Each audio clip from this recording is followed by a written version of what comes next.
किसी बेहोश मरीज को देखना शायद किसी भी मेडिकल प्रोफेशनल के लिए सबसे मुश्किल हालात में से एक होता है।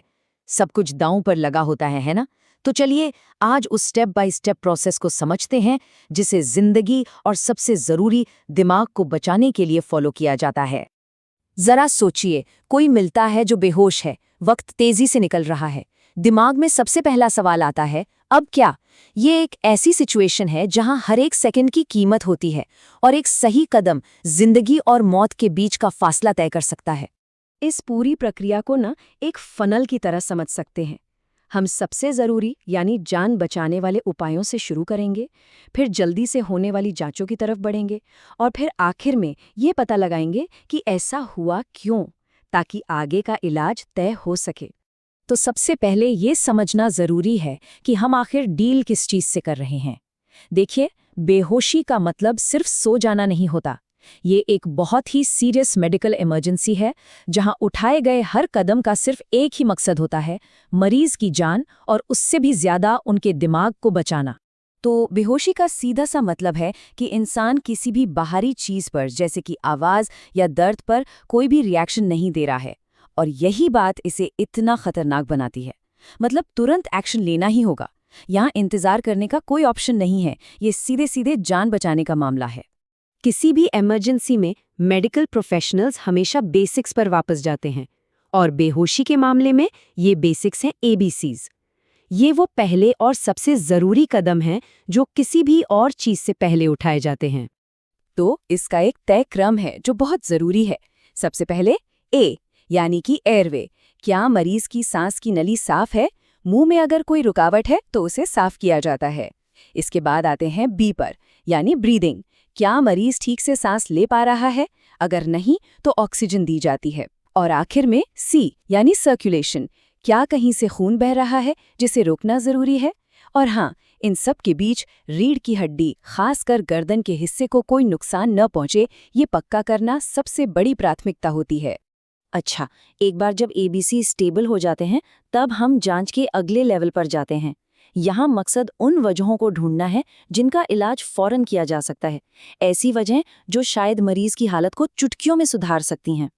इसमें सबसे पहली चीज होती है ब्लड ग्लूकोज की जांच। क्यों?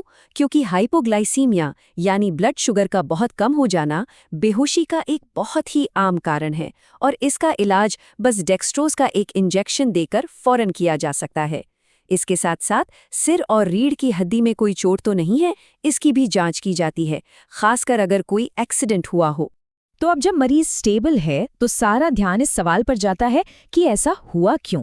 ये वो स्टेज है जहां मेडिकल टीम एक जासूस की तरह काम करती है, सुरागों को जोड़कर ये पता लगाने की कोशिश करती है कि बेहोशी की असली वजह आखिर है क्या। सबसे पहली और आम वजहों में से एक है सिर में चोट लगना, जो किसी एक्सीडेंट, गिरने या लड़ाई झगड़े से हो सकती है। और यहीं पर ग्लासगो कोमा स्केल यानी GCS स्कोर को नोट करना बहुत ज़रूरी हो जाता है। इसके बारे में हम आगे और बात करेंगे। अगर मरीज को बुखार है या गर्दन में अकड़न है तो शक सीधे किसी इन्फेक्शन पर जाता है, और अगर मेनिंजाइटिस का ज़रा भी शक हो तो बिना देर किए सेफ्ट्रिक्सोन जैसी एंटीबायोटिक्स शुरू कर दी जाती हैं। रिपोर्ट का इंतज़ार नहीं किया जाता। इससे पता चलता है कि कैसे लक्षणों के आधार पर तुरंत इलाज शुरू करना पड़ता है। कई बार ऐसा भी होता है कि मरीज को बेहोश पाए जाने से ठीक पहले दौरा पड़ा हो, जीभ का कट जाना या कपड़ों में पेशाब का निकलना, ये सब इसके संकेत हो सकते हैं। और अगर दौरे अभी भी पड़ रहे हैं तो उन्हें रोकने के लिए डाइज़ेपाम जैसी दवा दी जाती है। एक और बड़ी संभावना है जहर या किसी ड्रग का ओवरडोज। ऐसी हालत में पेट को धोने या दवा के असर को कम करने के लिए एक्टिवेटेड चारकोल देने जैसे तरीकों पर भी विचार किया जा सकता है। स्ट्रोक भी बेहोशी की एक बहुत गंभीर वजह हो सकता है, और यहाँ एक बहुत बड़ा सुराग मिलता है मरीज की आंखों की पुतलियों से। अगर दोनों आंखों की पुतलियों का साइज अलग अलग है तो ये दिमाग को हुए एक गंभीर नुकसान का संकेत हो सकता है, और ऐसे में ठीक होने की उम्मीद काफ़ी कम हो जाती है। तो देखिए, बेहोशी के पीछे की वजहों की लिस्ट कितनी लंबी और अलग अलग है। ये सिर की चोट जैसी फिजिकल प्रॉब्लम से लेकर डायबिटिक कोमा जैसी मेटाबॉलिक प्रॉब्लम तक कुछ भी हो सकती है। ये मेडिकल टीम के लिए सच में एक बहुत ही उलझी हुई पहेली को सुलझाने जैसा है। तो सवाल ये है कि मेडिकल टीम मरीज की चेतना के लेवल को एक स्टैंडर्ड तरीके से कैसे मापती है और आपस में कम्युनिकेट करती है।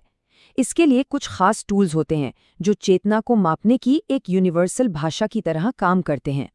इसमें दो मेन स्केल हैं, AVPU और GCS।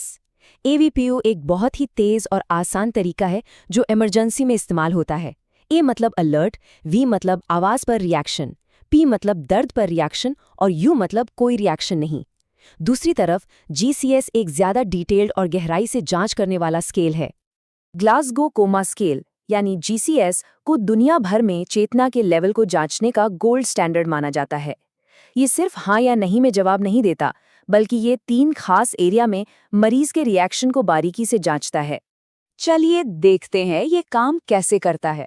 मरीज को 3 कैटेगरीज में स्कोर दिया जाता है, आंखें खोलना, बोलकर जवाब देना और हाथ पैर हिलाना यानी मोटर रिस्पॉन्स। हर कैटेगरी में रिएक्शन के हिसाब से कुछ पॉइंट्स मिलते हैं और फिर उन सब को जोड़कर एक टोटल स्कोर निकाला जाता है। GCS पर सबसे ज्यादा स्कोर जो मिल सकता है वो है 15। ये स्कोर एक ऐसे इंसान का होता है जो पूरी तरह से जगा हुआ और होश में है। और स्केल के दूसरे सिरे पर है सबसे कम स्कोर 3। ये स्कोर गहरे कोमा या मौत की हालत को दिखाता है, एक ऐसा नंबर जो खुद में ही हालत की गंभीरता को बयां कर देता है।